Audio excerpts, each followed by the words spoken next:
Afternoon everyone, Percy Jackson time. Chapter 12. We get advice from a poodle, who else? We were pretty miserable that night. We camped out in the woods 100 metres from the main road, in a marshy clearing that local kids had obviously been using for parties. The ground was littered with flattened soda cans and fast food wrappers. We'd taken some food and blankets from Auntie Em's, but we didn't dare light a fire to dry our damp clothes. The Furies and Medusa had provided enough excitement for one day. We didn't want to attract anything else. We decided to sleep in shifts. I volunteered to take the first watch. Annabeth curled up on the blankets and was snoring as soon as her head hit the ground. Grover fluttered with his flying shoes to the lowest bough of a tree, put his back to the trunk and stared at the night sky. "Go ahead and sleep," I told him. "I'll wake you if there's trouble." He nodded, but still didn't close his eyes. "It makes me sad, Percy." "What does? The fact that you signed up for this stupid quest?" "No, this makes me sad."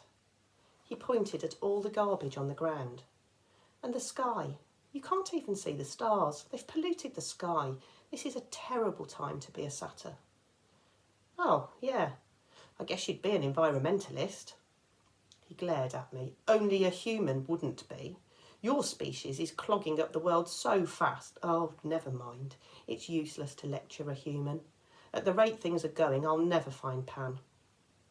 "Pan? Like the cooking spray?"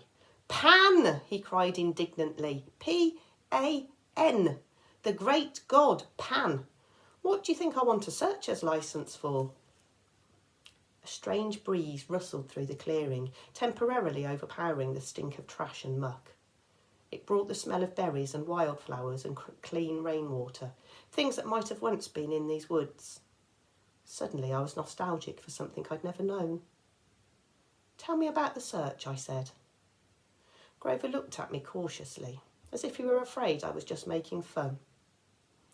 "The god of wild places disappeared 2,000 years ago," he told me. A sailor off the coast of Ephesus heard a mysterious voice crying out from the shore. "Tell them that the great god Pan has died." When humans heard the news, they believed it. They've been pillaging Pan's kingdom ever since. But for the satyrs, Pan was our lord and master. He protected us and the wild places of the earth. We refused to believe that he died. In every generation, the bravest satyrs pledged their lives to finding Pan. They search the earth, exploring all the wildest places, hoping to find where he is hidden and wake him from his sleep. "And you want to be a searcher?" "It's my life's dream," he said. "My father was a searcher, and my Uncle Ferdinand." The statue you saw back there?" "Oh, right. Sorry." Grover shook his head. "Uncle Ferdinand knew the risks. So did my dad. But I'll succeed. I'll be the first searcher to return alive." "Hang on. The first?" Grover took his reed pipes out of his pocket. "No searcher has ever come back. Once they set out, they disappear. They're never seen alive again." "Not once in 2,000 years?" "Nope." "And your dad? You have no idea what happened to him?" "None." "But you still want to go?" I said, amazed. "I mean, you really think you'll be the one to find Pan?" "I have to believe that, Percy. Every searcher does. It's the only thing that keeps us from despair when we look at what humans have done to the world. I have to believe Pan can still be awakened." I stared at the orange haze of the sky and tried to understand how Grover could pursue a dream that seemed so hopeless. Then again, was I any better? "How are we going to get into the underworld?" I asked him. "I mean, what chance do we have against a god?" "I don't know," he admitted, "but back at Medusa's, when you were searching her office, Annabeth was telling me—" "Oh, I forgot. Annabeth will have a plan all figured out." "Don't be so hard on her, Percy. She's had a tough life, but she's a good person. After all, she forgave me." His voice faltered. "What do you mean?" I asked. "Forgave you for what?" Suddenly Grover seemed very interested in playing notes on his pipes. "Wait a minute," I said. "Your first keeper job was 5 years ago. Annabeth has been at camp 5 years. She wasn't I mean, your first assignment that went wrong. I can't talk about it, Grover said, and his quivering lower lip suggested he'd start crying if I pressed him. But as I was saying, back at Medusa's, Annabeth and I agreed that there's something strange going on with this quest. Something isn't what it seems. Well, duh. I'm getting blamed for stealing a thunderbolt that Hades took. That's not what I mean, Grover said. The kindly ones were sort of holding back. Like Mrs. Dodds at Yancey Academy. Why did she wait so long to try to kill you? Then on the bus, they just weren't as aggressive as they could have been. They seemed plenty aggressive to me. Grover shook his head. They were screeching at us. Where is it? Where? Asking about me, I said. Maybe. But Annabeth and I, we both got the feeling they weren't asking about a person. They said, where is it? They seemed to be asking about an object. That doesn't make sense. I know, but if we've misunderstood something about this quest and we only have 9 days to find the Master Bolt. He looked at me like he was hoping for answers, but I didn't have any. I thought about what Medusa had said. I was being used by the gods. What lay ahead of me was worse than petrification. I haven't been straight with you, I told Grover. I don't care about the Master Bolt. I agreed to go to the underworld so I could bring back my mother. Grover blew a soft note on his pipes. I know that, Percy. But are you sure that's the only reason? I'm not doing it to help my father. He doesn't care about me. I don't care about him. Grover gazed down from his tree branch. Look, Percy, I'm not as smart as Annabeth. I'm not as brave as you, but I'm pretty good at reading emotions. You're glad your dad is alive. You feel good that he's claimed you, and part of you wants to make him proud. That's why you mailed Medusa's head to Olympus. You wanted him to notice what you'd done. Yeah? Well, maybe satyr emotions work differently than human emotions, because you're wrong. I don't care what he thinks. Grover pulled his feet up onto the branch. Okay, Percy, whatever. Besides, I haven't done anything worth bragging about. We barely got out of New York and we're stuck here with no money and no way west. Grover looked at the night sky like he was thinking about that problem. How about I take first watcher? You get some sleep. I wanted to protest, but he started to play Mozart, soft and sweet, and I turned away, my eyes stinging. After a few bars of Piano Concerto No. 12, I was asleep.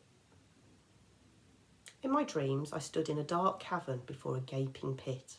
Grey mist creatures churned all around me, whispering rags of smoke that I somehow knew were the spirits of the dead.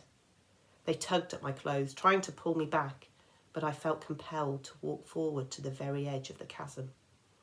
Looking down made me dizzy.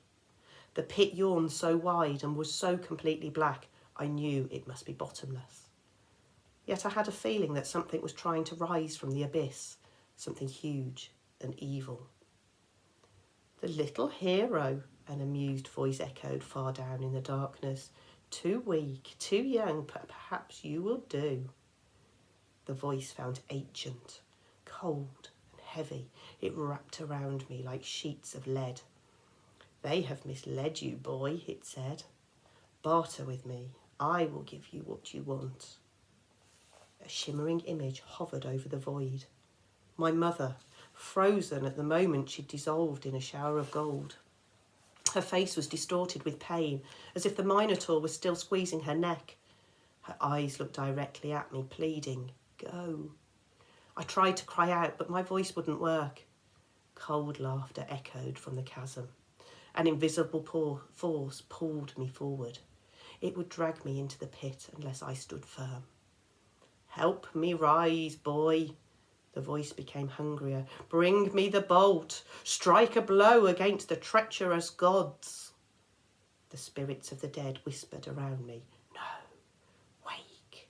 The image of my mother began to fade. The thing in the pit tightened its unseen grip around me. I realised it wasn't interested in pulling me in. It was using me to pull itself out. Good, it murmured. Good. Wake, the dead whispered. Wake. Someone was shaking me. My eyes opened and it was daylight. Well, Annabeth said, the zombie lives. I was trembling from the dream. I could still feel the grip of the chasm monster around my chest. How long was I asleep? Long enough for me to cook breakfast, Annabeth. Annabeth tossed me a bag of nacho-flavoured corn chips from Auntie M's snack bar, and Grover went exploring. Look, he found a friend. My eyes had trouble focusing. Grover was sitting cross-legged on a blanket with something fuzzy in his lap. A dirty, unnaturally pink stuffed animal. No, it wasn't a stuffed animal. It was a pink poodle. The poodle yapped at me suspiciously. Grover said, "No, he's not." I blinked. "Are you talking to that thing?" The poodle growled. "This thing," Grover warned, "is our ticket west. Be nice to him." "You can talk to animals?" Grover ignored the question. "Percy, meet Gladiola. Gladiola, Percy." I stared at Annabeth, figuring she'd crack up at this practical joke they were playing on me, but she looked deadly serious. "I'm not saying hello to a pink poodle," I said. "Forget it." "Percy," Annabeth said, "I said hello to the poodle. You say hello to the poodle." The poodle growled. I said hello to the poodle. Grover explained that he'd come across Gladiola in the woods and they'd struck up a conversation. The poodle had run away from a rich local family who'd posted a $200 reward for his return. Gladiola didn't really want to go back to his family, but he was willing to if it meant helping Grover. "How does Gladiola know about the reward?" I asked. "He read the signs," Grover said. "Duh." "Of course," I said. "Silly me." "So we turn in Gladiola," Annabeth explained in her best strategy voice. "We get money and we buy tickets to Los Angeles. Simple." I thought about my dream, the whispering voices of the dead, the thing in the chasm, and my mother's face, shimmering as it dissolved into gold. All that might be waiting for me in the West. "Not another bus," I said warily. "No," Annabeth agreed. She pointed downhill towards train tracks I hadn't been able to see last night in the dark. "There's an Amtrak station half a mile that way. According to Gladiola, the westbound train leaves at noon."